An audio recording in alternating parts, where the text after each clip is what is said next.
Hey guys, thanks for tuning in. I have been working my butt off for this for a long time, so I hope you all enjoy it. Anyway, let's jump right into our theory. My theory is called The Tragic Story of Purple Guy, my complete FNAF theory. I've been working on it for a very long time, so anyway, let's get started.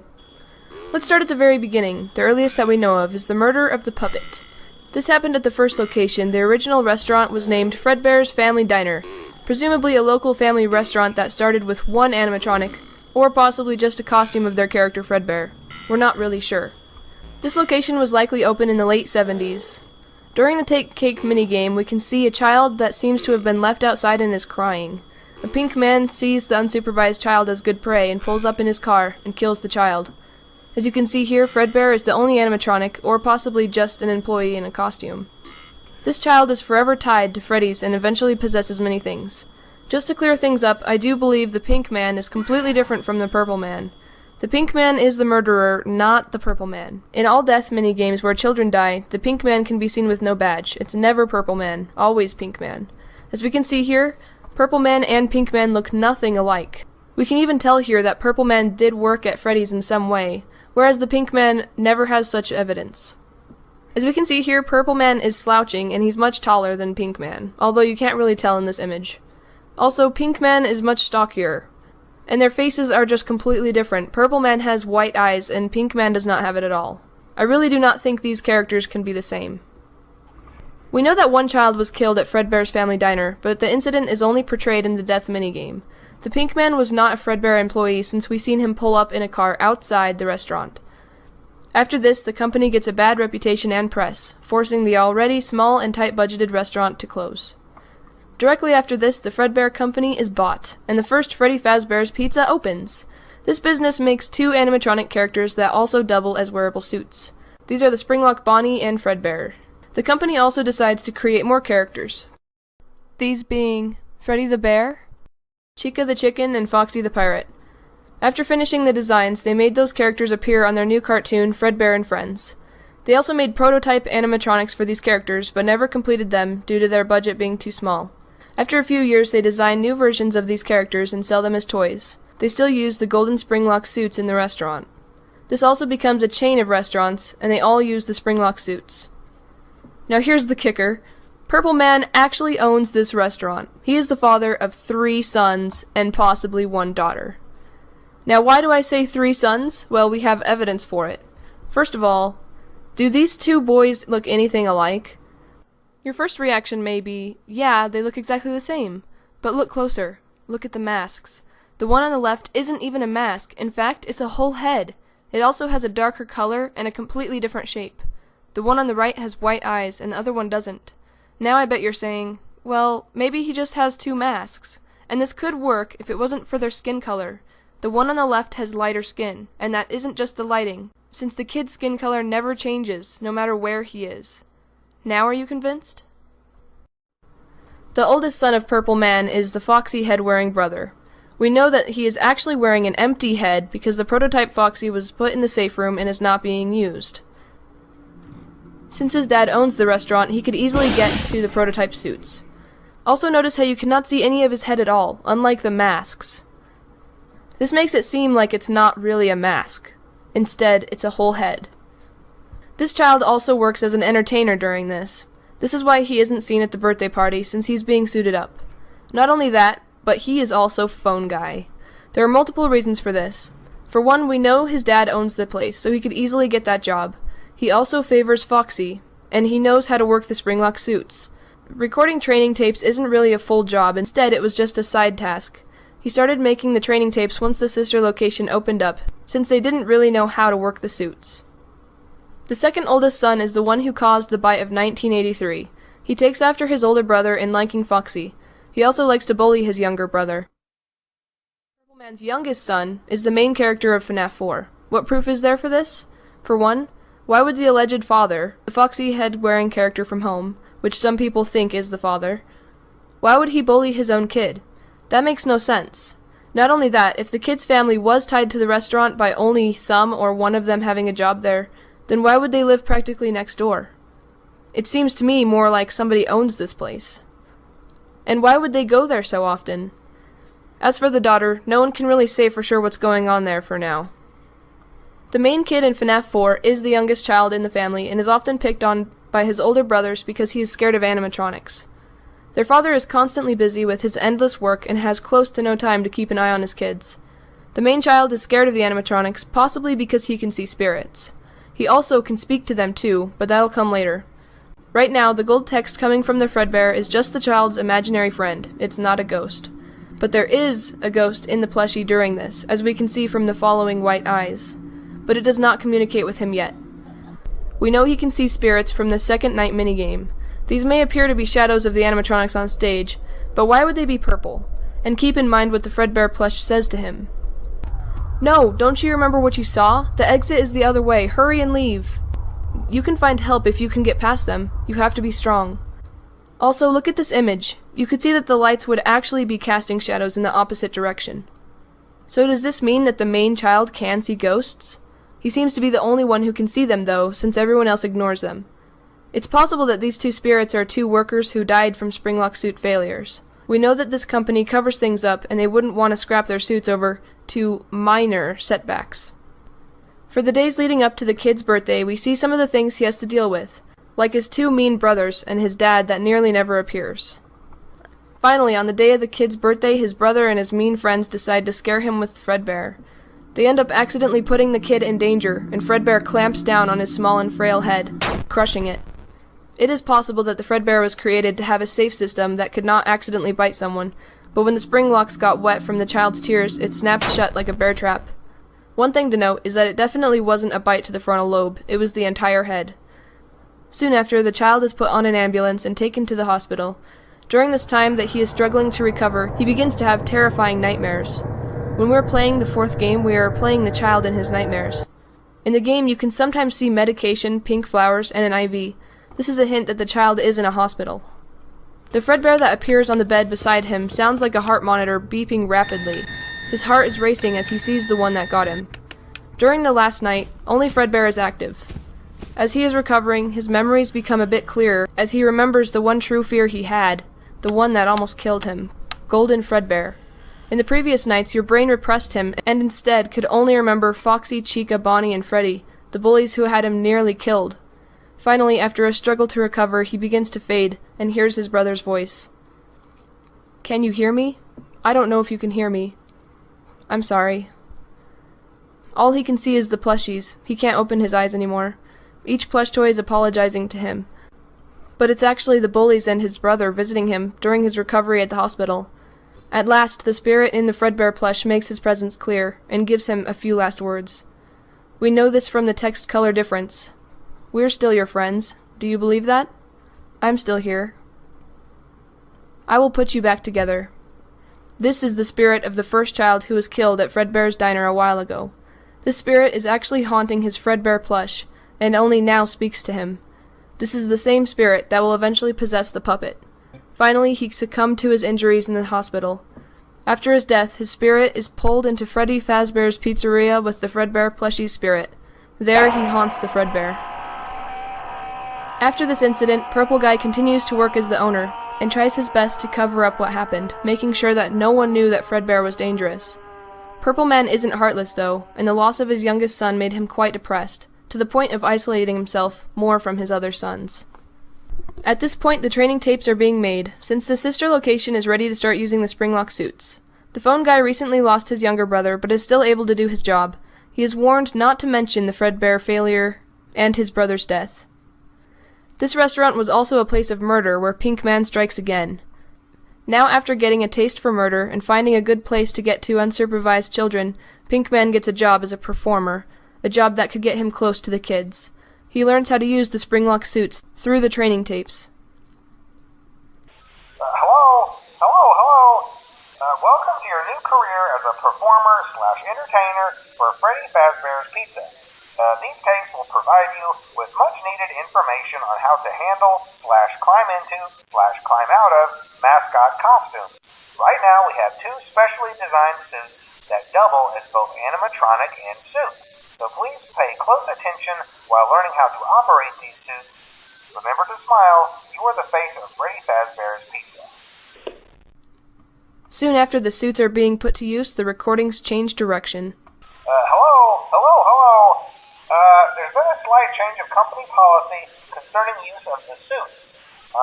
Don't. After learning of an unfortunate incident at the sister location involving multiple and simultaneous spring lock failures, the company has deemed the suit temporarily unfit for employees. Safety is top priority at Freddy Fazbear's Pizza, which is why the classic suits are being retired to an appropriate location while being looked at by our technicians. Until replacements arrive, you will be expected to wear the temporary costumes provided to you.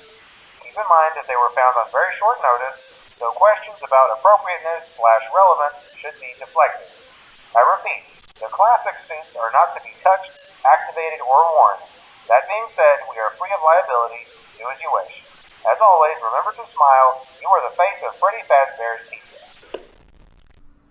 One or more of the employees at the sister location seems to have met their doom within a springlock suit. Their death was possibly in front of guests, or the sister location wasn't willing to cover things up, like this main location. Upon hearing the news, both locations agree that the time for the springlock suits is up. Some people think that the springlock suits were put up after the bite of 1983, but that is wrong. Notice that the phone guy says temporarily unfit for employees. He never said dangerous to guests. This means someone must have been hurt in a suit. Finally, the springlock suits are being retired, and temp suits have been found on short notice to be used. We don't really know anything about the temp suits, except the fact that they may be irrelevant. Right after this incident, the company scrambles to get the old prototype animatronics ready to be used. Pink Man was not worried about the springlock suits, and he knew kids would trust him more in a familiar suit. So he continues to use the springlock Bonnie suit. He also acts suspicious by taking kids over by the safe room and sometimes hanging out in the safe room.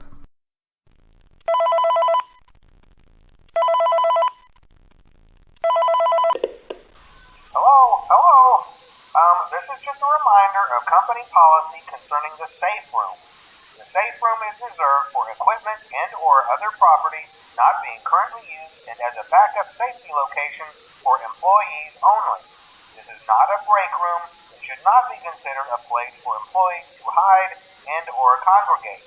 And under no circumstance should a customer ever be taken into this room and out of the main show area. Management has also been made aware that the Spring Bonnie animatronic has been noticeably moved and would like to remind employees that this costume is not safe to wear under any circumstances. Thank you, and remember to smile. You are the face of Freddy Fazbear's Pizza. The Pink Man was acting quite suspicious, and eventually he lured 4 children away during the late hours with the goal of murdering them. He took them away into the safe room, a place that he knows has no cameras. He killed them and stuffed the bodies into the newly finished animatronics that weren't being used yet. Most likely, these 4 kids just happened to be the FNAF 4 child's brother and bully friends. Evidence to back this up is that the Purple Man still owns this company, and they were alone during late hours. This event is known as the Missing Children Incident. Pink Man was careless in the fact that he was seen on the camera leading kids away. This led to his arrest. Later on, police link more murders to the Freddy's location, and this criminal known as Pink Man. The total ends up being 4 at this location, and the total of lives Pink Man took to be 5 because of the puppet at the first location. The Pink Man was most likely put in prison for many years, but he did not stay there since the bodies were never found, and the only evidence against him was the security cams when he was last seen with the kids. So he was eventually released. Directly after the loss of his second son, Purple Man completely quits. He leaves Freddy's, completely distressed and regretting the fact that he pushed himself away from family. After that, the bodies were never found, and as we know, were given life in the animatronics by the spirit of the first child inside the prototype puppet, an unused attraction at the time. As you can see here, a 5th child then appears in the middle, and the Fredbear jump scare activates. On the screen, you can see all the victims of Pink Man and the victim of the bite of 1983. After all the troubles with the springlock suits and the temp suits that no one liked, the company was finally able to pull out the 4 new animatronics and use them, having no idea that bodies of small children were stuffed into them. Hello. This is just to inform all employees that due to budget restrictions, the previously mentioned safe rooms are being sealed at most locations, including this one. Work crews will be here most of the day today, constructing a false wall over the old door face. Nothing is being taken out beforehand, so if you left anything inside, then it's your own fault. Management also requests that this room not be mentioned to family, friends, or insurance representatives. Thanks again, and remember to smile. You are the face of Freddy Fazbear's Pizza. After realizing that the safe room could be their downfall, with the bloodstains and extremely dangerous Springlock suits, they decided to just seal all their problems away. Without letting anyone in, they seal the safe room. After the bodies start to decay and blood is found near the eyes and mouths of these animatronics, the location is quickly shut down for 2 reasons. 1. They were being threatened for health reasons. And 2. The company had a hard time getting customers to come back after the bad media coverage. In the end, they couldn't find a buyer who wanted to deal with the issues, so the place was completely abandoned.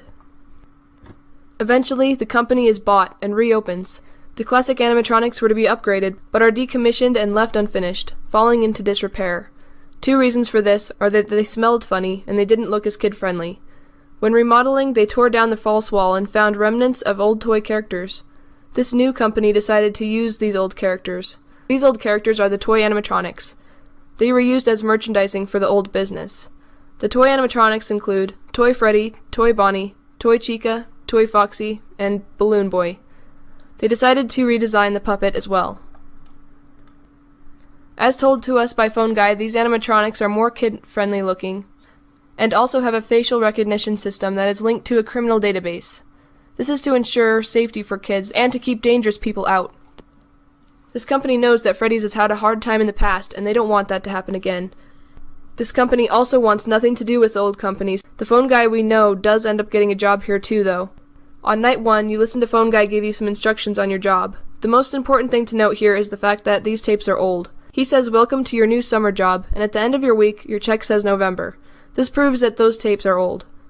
In these old tapes, we get to learn about some things that happened when the pizzeria first opened. Also, we know that at the time that we are working as Jeremy, the place has just reopened. So they did close down for a very short time right after the end of these tapes, and Jeremy comes in as the first night security guard after reopening.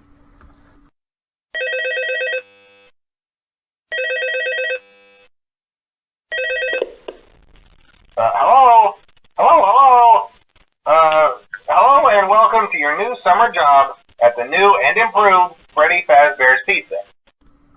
This makes it sound like the place just opened. Now, I want you to forget anything you may have heard about the old locations, Some people still have a somewhat negative impression of the company. That old restaurant was kind of left to rot for quite a while, but I want to reassure you, Fazbear Entertainment is committed to family fun and, above all, safety. They've spent a small fortune on these new animatronics. Facial recognition, advanced mobility. They even let them walk around during the day. Isn't that neat? But most importantly, they're all tied into some kind of criminal database so they can detect a predator a mile away. Heck, we should be paying them to guard you. Now, that being said, no new system is without its kinks. You're only the second guard to work at that location. The first guy finished his week but complained about conditions. We switched him over to the day shift. So, hey, lucky you, right? This here is very important. The first night security guard transferred to the day shift. Keep that in mind. There's a music box over by the prize counter, and it's rigged to be wound up remotely. So just every once in a while, switch over to the prize counter video feed and wind it up for a few seconds. It doesn't seem to affect all of the animatronics, but it does affect one of them. Here we get to see that the puppet makes Phone Guy very nervous. It's almost like the Phone Guy knows it's listening to him. It's possible that he knows something about the spirit. We can't say for sure, but he most likely witnessed his younger brother speaking to his Fredbear. He probably gets the same creepy feeling around them both. And anything that reminds him of his younger brother probably makes him feel awkward. By now I'm sure you've noticed the older models sitting in the back room. Those are from the previous location, and we just use them for parts now. The idea at first was to repair them. They even started retrofitting them with some of the newer technology, but they were just so ugly, and the smell. So the company decided to just go in a whole new direction and make them super kid-friendly. This is where we hear about the older models still smelling. Since it's been a long while, they most likely don't smell as bad as when the kids were first stuffed inside. Also, he said they started retrofitting them with the newer technology. Is it possible that while taking them apart they found some sort of remains, and after that decided to never touch them again and pretend they knew nothing? I loved those old characters. Did you ever see Foxy the Pirate? What he says here proves that he has been with the company for a long time. This is also evidence to him being the oldest brother of the bite victim. Since the phone guy loves Foxy, and he has a long history with the company. One more thing. Don't forget the music box. I'll be honest, I never liked that puppet thing. It's always thinking, and it can go anywhere. I don't think the Freddy mask will fool it, so just don't forget the music box. This is also very important. We know that the phone guy hates the puppet because he thinks there is something else going on with it. He probably realized that there's no way that the puppet is glitching like the animatronics, and it seems to be extremely smart. One could assume the puppet is super smart because he's been dead for so long. It knows what it's doing. It might be possible that it stays for the music box because it reminds the puppet of when he was alive. Also, when he says it can go anywhere, does that hint at the fact that the spirit in the puppet isn't tied to the puppet and can possess other things? We do see this happening. Oh hey, before I go, I wanted to ease your mind about any rumors you might have heard lately. You know how these local stories come and go and seldom mean anything. I can personally assure you that whatever is going on out there, however tragic it may be, has nothing to do with our establishment. It's just all rumor and speculation, people trying to make a buck, you know. So, what are these rumors? We'll get to that. Our guard during the day has reported nothing unusual, and he's on watch from opening till close. This sounds very suspicious and incriminating. We know something is going on in the day shift, and the only one who would know exactly what's going on is the day shift guard. Okay, so just to update you, there's been somewhat of an investigation going on. We may end up having to close for a few days, I don't know. I want to emphasize, though, that it's really just a precaution. Fazbear Entertainment denies any wrongdoing. These things happen sometimes. It'll all get sorted out in a few days. Just keep an eye on things, and I'll keep you posted. Now the rumors are becoming fact. There's an investigation now. Just as a side note, though, try to avoid eye contact with any of the animatronics tonight if you can. Someone may have tampered with their facial recognition systems. We're not sure. But the characters have been acting very unusual, almost aggressive toward the staff. They interact with the kids just fine, but when they encounter an adult, they just stare. This is where the toy animatronics became messed up. In the time before this, it truly was just a glitch and wanting to be where the sound was. The phone guy did say that you are only the second one to work in this position, referring to the one these old tapes are aimed at. The reason why I say all this is because we know what is going on. We know that the Pink Man is back, and he's getting into trouble already. He has had a few years' time in jail to think about what he did wrong, and by that, I mean how he was caught. This time, he came prepared. He applied for the night guard position with an alias. He knows that last time, the only reason why he was caught is because of those security tapes. If he was the guard, he could just turn them off or delete them. Then go and blame it on the equipment. He probably was caught by a toy animatronic on one of his last nights and it recognized him. After that, he tampered with the toy animatronic's facial recognition systems to ruin them. It probably took the unobservative staff a while before they noticed the toy animatronics acting weird. They didn't notice until 4 days after the Pink Man was transferred to day shift. It was good luck for him that he was caught when no one was around at night. If he was hired on as day shift, he probably been fired for alarming the toy animatronics on his first day. He probably wasn't afraid of the old animatronics, having no clue that they were possessed. It was probably the puppet who he was afraid of, the one who recognized him right away. Besides that, he had a different goal in mind. He wanted to work the day shift because that's when the kids come. So he complained and he was moved to the day shift. The puppet seen Pink Man screw up the toy animatronics so he wouldn't get caught. But the puppet wants justice. So it tampered with the toy animatronics and turned them all aggressive. Oh, hey, good job, Night 5. Keep a close eye on things tonight, okay? From what I understand, the building is on lockdown. No one is allowed in or out, you know, especially concerning any previous employees. Now doesn't this sound suspicious? The investigation has taken another step forward to capturing the Pink Man. They know now that the one who was tampering with the animatronics was the day shift guard. When the phone guy says, especially concerning any previous employees, It sounds like he knows an employee is responsible. Also, the fact that he says previous employees sounds like someone long gone, but listen to this.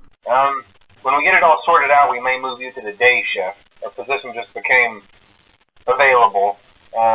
We don't have a replacement for your shift yet, but we're working on it. There you go. The pink man has already been fired, for reasons we aren't sure of, like being found in a room alone with a child/children, or possibly having a concealed weapon. It could even be that they just saw him tampering with the animatronics again. And though that doesn't sound serious, he's basically tampering with the company's non-biased security guards, which can definitely raise suspicions. We're going to try to contact the original restaurant owner. I think the name of the place was Fredbear's Family Diner or something like that. It was closed for years, though. I doubt we'll be able to track anybody down. Now, I'm not sure why they would want to track down the owner here. Is it possible that they want info on the first victim of Pinkman? Also, keep in mind, Phone Guy's dad used to own Freddy Fazbear's Pizza, not the diner, so he wouldn't know anything about that. Hello? What on earth are you doing there? Didn't you get the memo? The place is closed down, at least for a while. Someone used one of the suits. We had a spare in the back, a yellow one. Someone used it. Now none of them are acting right. Even though they fired Pinkman before this, he still wasn't in custody yet. The investigation hadn't led to an arrest yet. He knew his way in and out of this place by now and knew how to get in. He dressed up in the Springlock Freddy or Bonnie suit and possibly attempted to abduct kids or lead them away during the late hours when employees were spread thin. When Toy Bonnie saw him, his aggressive behavior against adults from the puppet led him to follow the Pinkman. Back in a dark room, with Toy Bonnie and Pinkman alone, Toy Bonnie killed him. I'm not sure how he killed him, but we know that the toy animatronics can become aggressive if they recognize you. After the Pinkman died, all the toy animatronics became crazy, and the Pinkman's spirit took the shape of the one who killed him, Shadow Toy Bonnie. That same day, the company discovers his body and realizes that the toy animatronics must have done it. The company absolutely doesn't want to admit that the murder was caused by an animatronic.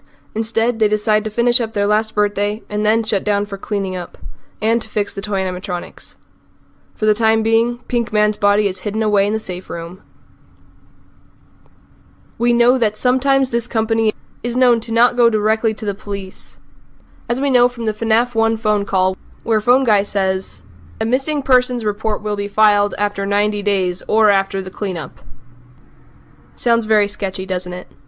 As you can see here, Shadow Bonnie is a shadow of Toy Bonnie. It cannot be anyone else. Listen, just finish your shift. It's safer than trying to leave in the middle of the night. We have one more event scheduled for tomorrow, a birthday. You'll be on day shift. Wear your uniform. Stay close to the animatronics and make sure they don't hurt anyone, okay? For now, just make it through the night. When the place eventually opens again, I'll probably take the night shift myself. Okay, good night and good luck. The Phone Guy knows these toy animatronics are out for blood now more than ever and warns the guard to stay there. During this coming birthday, the guard is going to wear his guard uniform and stay close to the animatronics, since they aren't acting normal. Notice how he says, make sure they don't hurt anyone. It sounds to me like Phone Guy knows they have hurt someone before. The night guard who was changed to the day shift was told to stay close to the animatronics during this birthday party. He was also told not to let them hurt anyone. The animatronics were all very aggressive during this, and before long, this unknown guard is attacked by an animatronic. His head is bitten, and damaged so badly his frontal lobe had to be removed. This is the event known as the Bite of 87. After that last party, the company shut down for a short while, just like they said they would. During this, they most likely tried their best to fix the toy animatronics, although we know it was hopeless. After being shut down for a short time, they reopened and hired Jeremy as a night guard. It does seem odd that the company wouldn't care about re-recording the instructional tapes for the newer guards, but knowing the history of this company and their uncareful staff, they probably did not even look over the tapes. After your first 6 nights in FNAF 2, Jeremy has his shift changed to the day, as we can see from his paycheck that says, "Welcome to the family." He most likely complained about conditions as well. The night directly after this, you now play as a character named Fritz Smith. One could assume this night and character are non-canon, but Scott doesn't seem to ever do that. Everything he does is for a reason. First of all, he cannot be Pink Guy, since we know that he did not get fired until he was moved to day shift. So then, who on earth is this guy? The most likely answer? Purple Man. Fritz Smith is Purple Man, although Fritz Smith could be a fake name. Purple Man is finally hired as a night shift guard. He has a sneaking suspicion about where the bodies were hidden, since he did take part in the creation of these now withered animatronics, and he knows about the nooks and crannies of them. After a long while of sulking, he wants closure. He wants to find his son's body.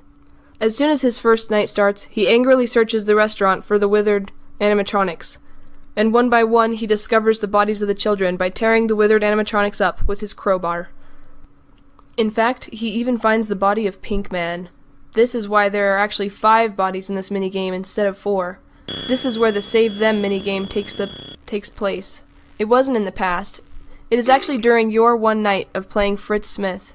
This is supported by the fact that this minigame takes place during your custom night. Why is the puppet unhappily telling you, Withered Freddy, to save them? Because in the puppet's eyes, Purple Man is basically killing all of them all over again. Withered Freddy is empty now, and being coerced by the puppet to put the bodies back. If you happen to find Purple Man, he instantly runs to turn you off. Purple Man hates you. You are Freddy. Fredbear killed his son. You can't save them, they're already dead. After this, the Purple Man contacted the police, and the bodies were removed. Even though Purple Man really only had good intentions, he was instantly fired for messing with the animatronics, and for the terrible odor of his clothing. Even though they closed directly after the bodies were found. As Jeremy gets his final paycheck, the newspaper comes with news that the restaurant is closing. And it did. Although the bodies were removed, the spirits continue to haunt the withered animatronics they were attached to. After all that, the FNAF 2 location is closed, after only being open for a few short weeks. Eventually, the company resurfaces to try again. This time, they make a smaller restaurant, and they get rid of the toy animatronics completely. Now they have only the withered animatronics, but they're completely fixed up again. This location is the FNAF 1 location. The main character you play as is the new night guard, Mike Schmidt. In this game, we can see that the animatronics are still bloodthirsty, and try to attack him through the nights. It also seems that this location has been open for quite a while before hiring Mike. Hello? Hello? I wanted to record a message for you to help you get settled in on your first night.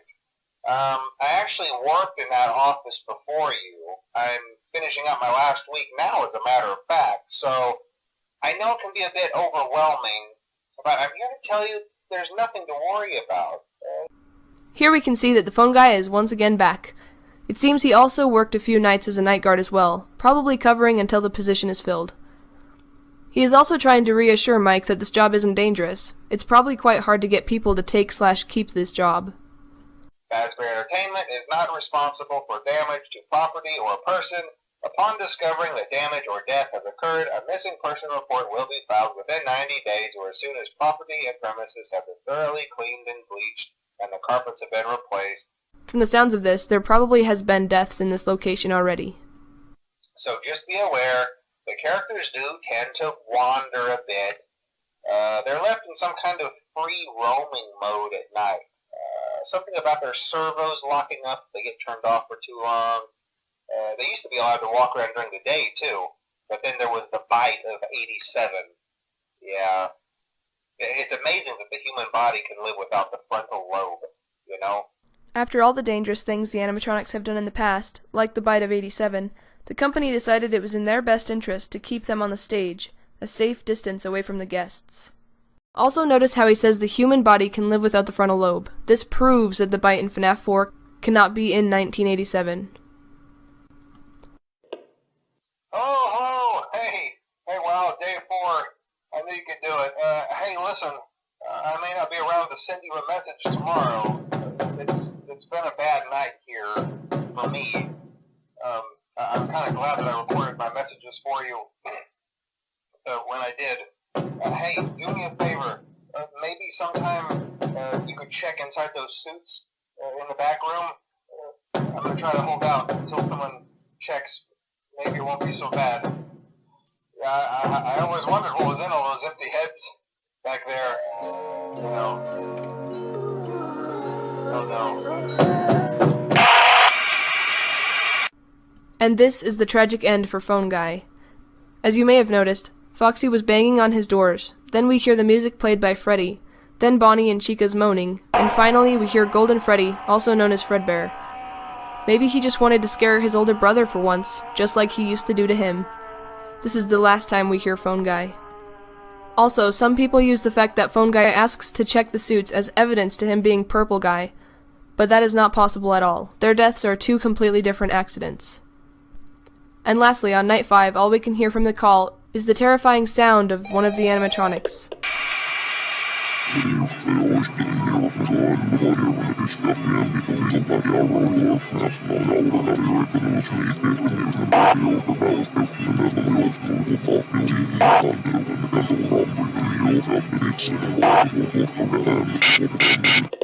Once Mike has finished his 5 nights, he's rewarded with his check. And if he completes night 6, he gets overtime pay and a small raise. And finally, if he completes a custom night, he will be fired for tampering, unprofessionalism, and odor. Now here's a question you might be asking yourself. Where is Shadow Toy Bonnie, aka Pink Man, in FNAF 1? I believe he continues to haunt the FNAF 2 location, probably an abandoned building or torn down. After playing as Mike Schmidt, no one is really sure how long Freddy Fazbear's Pizza stays open. It's likely that it didn't last a year after that, but no one can really be sure at this point. Eventually that location is abandoned as well. Not long after everyone is gone, Purple Man returns. This time, he is more than a bit upset. He has lost all 3 of his children to the hell that is Freddy Fazbear's Pizza. He comes back late at night on a stormy day, and finds this location's safe room, full of old animatronic parts, and also discovers a spring Bonnie suit. Shadow Golden Freddy appears and notices Purple Guy's presence. He quickly awakens the animatronics. Now I'm going to try and clear things up. The 3 shadow animatronics we see are the actual spirit form of characters who died. They took the form of the ones that killed them. That is why we see only 3 shadow animatronics. It's because no other child who died from animatronics. These shadows are Shadow Golden Freddy, the spirit who died from Fredbear's bite in 1983, as seen in FNAF 2 and FNAF 3. Shadow Toy Bonnie, the true killer, the Pink Man, as seen in FNAF 2. He was killed by the crazed Toy Bonnie. And lastly, Shadow Spring Bonnie, which we'll talk about soon. The 2 we see in FNAF 4 are also spirits that were killed from Springlock suits. These are employees that we don't know much about. They make the kid in FNAF 4 uneasy. In the mini-games between FNAF 3, we see Shadow Golden Freddy leading the animatronics to Purple Man to get him. The child spirit is filled with hate towards his dad from all the neglect and ignorance. It's possible that he didn't dislike his dad before, but after he died, he was slowly filled with hate. As Purple Man was in the safe room getting ready to possibly burn the place down, each animatronic approaches him and gets stuck at the safe room door. The Purple Man runs out to destroy them, ripping each one apart. He's filled with hate. Finally, after destroying all of them, the spirit of the first child killed by Pink Man, the puppet, awakens. The puppet leaves the show stage and heads to the safe room.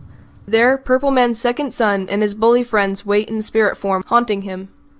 The longer these spirits are trapped here, the more demonized they get, filling with hate and anger and pain. The puppet has been here for so long, and has taken up the part of being ringleader. This might be their last chance to kill someone. The puppet begins haunting the Purple Man, who cannot believe his eyes. Terrified, he tries to run away, but he cannot escape. His only hope was to hide. He jumped into the Spring Bonnie suit, and the puppet becomes confused. The Purple Man nervously laughs, but rain is falling through the ceiling, and before long, the spring locks in his suit snap. He falls to the ground, bleeding out, and the spirits just watch, and eventually fade. They didn't leave, though. Instead, they still haunt the abandoned restaurant. After that, the dead Purple Man begins to wake up and finds himself in terrible pain, emotional and physical. He's alone with the other trapped spirits. He thinks of a way of ending everyone's pain. All this started because of a terrible Pink Man and a ruined birthday party. If he could somehow make it right, maybe they can be released. This is where Shadow Springtrap comes in. A shadow animatronic is once again the spirit of someone who died from that particular animatronic. They all follow the same rules, that is, they take the form of the animatronic that killed them, and they are in spirit form so they can go anywhere. During this time between FNAF 1 and FNAF 3, Shadow Springtrap, aka Purple Man, is busy trying to help the dead children's spirits. He leaves the Springtrap shell and finds all the crying children's spirits, inviting them to come to the real party, the birthday party that they all wanted. Shadow Springtrap finds each child and shows himself as their favorite character. He approaches them and gives them cake. In Mankel's quest, we can see a giant puppet crying its eyes out with an angry-colored red screen. The puppet is begging you not to help those spirits. It knows what you're doing, and the puppet does not ever want to be alone again. Remember how the puppet died? The child was alone, outside the restaurant with all his friends inside having cake. Why was he outside? Did they kick him out? He was separated from friends and then suffered a horrible fate. Once the child becomes a spirit, he instantly tries to find friends. He sees the poor crying child in FNAF 4 and remembers how he felt alone. He stays with him. After the child dies, the puppet forcefully stuffs his spirit into the Fredbear, not allowing him to pass on. After the 4 bullies die, the puppet once again steals their souls and forces them to stay with him. It's the only way he can ease his pain. Although by doing this, it worsens theirs. The puppet still wants more friends, ruthlessly killing anyone he can. He even traps Purple Man. The puppet really is pulling all the strings. And in FNAF 3, when he sees that Purple Man is fighting to help the trapped kids, the puppet tries to stop you. The minigame with Fredbear and Bonnie on stage, doesn't that place look familiar? This is the FNAF 4 location. The Fredbear, who's actually Shadow Bonnie, must go off and search for his son, the victim of Fredbear's bite. He's off in a room all alone, almost like he's hiding from his mean brothers or the scary animatronics. There you give him cake. Once he has gathered them all, they are able to feel happiness for the first time. Those spirits are finally released to go to heaven. This was all Purple Man could do. He was able to help them, but now he is stuck. He's trapped inside the twisted metal of the Springtrap. Decades later, an amusement park is preparing a horror attraction based off of the unsolved mysteries of Freddy Fazbear's Pizzeria. The ones putting it all together hunted far and wide to get as many relics as possible. In fact, they even hired a former security guard, Mike Schmidt. Mike saw that newspaper ad about the attraction being made after so many years it wasn't over. He was quite disgusted about it. But he felt like he needed to go himself. He needed to go see if everything was over or not, so he easily got the job. They would definitely be excited to have a former security guard in the attraction. Hey, glad you came back for another night. I promise it'll be a lot more interesting this time. We found some great new relics over the weekend, and we're out tracking down a new lead right now. So, let me just update you real quick, then you can get to work. Like, the attraction opens in like a week, so we have to make sure everything works and nothing catches on fire. Here's our first appearance of Phone Dude, and one of his last appearances. It seems like Mike has actually been there for another night before this too. The fact that he mentions fire, well... In trying to make the place feel vintage, we may have overdone it a bit. Some of this equipment is barely functional. Yeah, I wasn't joking about the fire. That's a real risk. The most important thing you want to watch for is the ventilation. Look, this place will give you the spooks, man, and if you let that ventilation go offline, then you'll start seeing some crazy stuff, man. Keep that air flowing. Okay, keep an eye on things, and we'll try to have something new for you tomorrow night. Once again, mentioning fire, Phone Dude also mentions that you can get lightheaded and see hallucinations if your ventilation quits. During Mike's first night, he doesn't see anything unusual. There aren't any killer animatronics. Thankfully, it's all over. Or so he thought. But I have an even better surprise for you. And you're not gonna believe this. We found one. A real one. Gotta go, man. Well, look, it's in there somewhere. I'm sure you'll see it. Okay, I'll leave you with some of this great audio that I found. Talk to you later, man. It's odd, but that's the last time we hear the Phone Dude. Ever. There really is nothing we can do but speculate. Maybe he was killed. No one can know for sure at this point. Aside from that, they found him, Springtrap. It's odd, but they didn't even realize that there was a corpse in there. Finally, Springtrap is able to roam, but more than likely, if Springtrap wasn't haunted, he probably wouldn't be able to move or work at all. Now that Mike discovers Springtrap, his fears return. there is still one animatronic trying to get into his office. He starts to have hallucinations and sees other animatronics that used to terrify him. This explains why he doesn't ever see Bonnie, because Springtrap is Bonnie to him. He has never seen Springtrap before, so he just thinks they're the same. So if he is Mike, then why is he seeing two toy animatronics, Balloon Boy and Mangle? As we know, he never worked at the FNAF 2 location, so he wouldn't know them. The reason why they are there is because of the puppet. As we know, the spirits of the children have passed on, but as you can see here, the puppet's mask slowly falls to the ground, in a very ghostly way. But really, why would the puppet's spirit be cleansed by a birthday party he was never involved with anyway? This all means that the puppet is still there, and Mike sees him, standing in the halls of Fazbear's Fright. The puppet remains along with Springtrap. He uses his ghostly powers to terrify Mike, making him hallucinate the Mangle and Balloon Boy. Mike is terrified. It's happening again.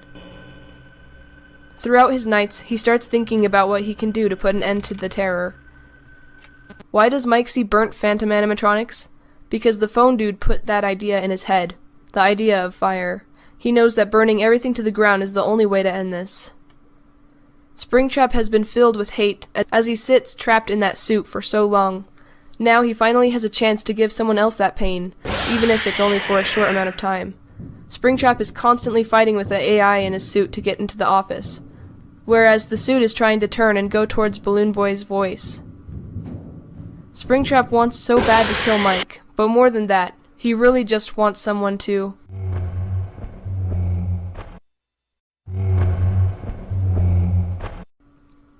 At the end of his nights at the horror attraction, he's ready. He's ready to burn the entire place to the ground. Mike finally started the fire that soon destroyed everything inside. Or at least, that's what he had hoped. But in the end, a few relics made it out, and even Springtrap. Springtrap escaped the fire, as seen in this image here. We can't be sure where he is now, but we can be sure that he's still looking to kill. And he's still in intense pain. All he wants is for someone to help him. But who would help him? He's the child murderer, right? He deserves to suffer forever. Or at least, that's what some people believe. But that's just a theory. A FNAF theory. Thanks so much for watching, guys. It's been a long journey here for me. Please, I implore you, if you see any holes, let me know. I'm not gonna just stick with this theory forever and call it perfect. That is definitely not what I want to do. My job here is to tie all the pieces together, and if there is an issue, I want to fix it. We are the FNAF community, and we can solve this, guys! Anyhow, thanks again. I hope you all have an awesome night. Bye-bye! Well, as you can see, he's nowhere around here, so why don't you go look elsewhere? Night Guard! I'm gonna kick your ass! Da da dum dum dum dum dum dum diddly dum dum dum diddly dum dum dum diddly dum dum dum dum diddly dum dum dum dum.